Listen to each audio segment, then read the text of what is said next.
আমাদের শেরপুর জেলার নালিতাবাড়ি বন্যা পরিস্থিতি খুবই খারাপ। মেইন রোডের পাশ দিয়ে দেখেন, মেইন রোডের পাশ দিয়ে পানি প্রবাহিত হচ্ছে, একদম খুবই বাজে অবস্থা।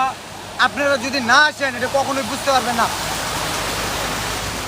আমরা বিভিন্ন গ্রামে গেছিলাম, যে জিনিসটা দেখলাম অনেক মানুষ পানিবন্দী, আমরা উদ্ধারও করছি এবং আরও উদ্ধার কাজ করব। আজকে আমরা সারা দিন আছি। আমাদের নকলা যারা আছেন, আমাদের নকলায় যেই সব গাড়ি চালক আছেন, অটো চালান, সিএনজি চালান, প্লিজ আপনারা একটু নালিতাবাড়ির দিকে আসেন। এখানে অনেক মানুষকে উদ্ধার করার পরেও তাদেরকে আমরা আশ্রয়স্থলে পাঠাইতে পারতেছি না। অনেকের আত্মীয় স্বজন আছে আমাদের নকলায়, তারা যে যাবে এই গাড়ি পর্যন্ত পাওয়া যাচ্ছে না, খুবই একদম গাড়ি নাই বললেই চলে। এবং গ্রাম পর্যায়ে এখান থেকে দেখা যাচ্ছে না, গ্রামগুলোতে অনেক মানুষ গৃহবন্দী, পানিবন্দী হয়ে আছে। আজকে সারা রাত শেরপুরে একযুগে বৃষ্টি হয়েছে এবং বৃষ্টির যে অবস্থা এবং পানির যে ডল দেখতেছেন, পাহাড় থেকে যেমন পাহাড়ি ডল আসতেছে এবং একই সাথে বৃষ্টি পড়তেছে। আজকে সারাদিনের মধ্যে এখন একটু বৃষ্টি কিছুটা কম, তারপরেও অনবরত র্যান্ডম বৃষ্টি পড়তেছে। প্লিজ আমাদের নকলা থেকে যেই সব তরুণ ভাইরা আসতে যান, যত তাড়াতাড়ি সম্ভব নালিতাবাড়ির দিকে আসেন, বিভিন্ন ইউনিয়নে ঢুকেন। আপনাদের কাছে অনুরোধ আর দেশবাসীর কাছে অনুরোধ, আমাদের ত্রাণের চেয়ে বেশি দরকার উদ্ধারের।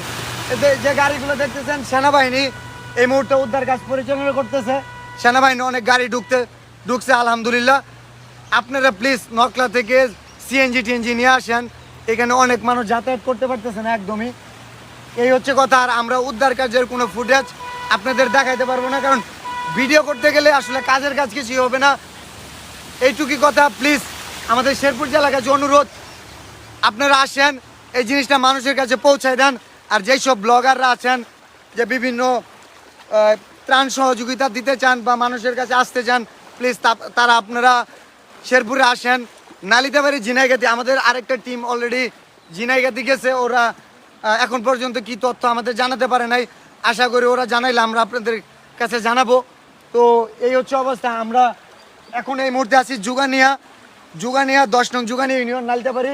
এখানে বেশ কিছু গ্রাম একদম প্লাবিত, এখানে আমাদের পরিবারের আত্মীয় স্বজন পর্যন্ত আটকা আছে। আমরা বেশ কিছু মানুষকে উদ্ধার করার চেষ্টা করতেছি এবং আজকে সারা দিন আমরা এখানে উদ্ধার কাজ পরিচালনা করব। আপনাদের কাছে দোয়া চাই, সহযোগিতা চাই। প্লিজ নকলাবাসী, বিশেষ করে নকলাবাসী পাশে দাঁড়ান।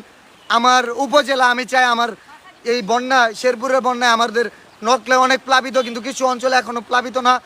শুধুমাত্র মোবাইল স্ক্রিনে আমাদের ভিডিও ফুটেজ না দেখা প্লিজ আসেন, প্লিজ।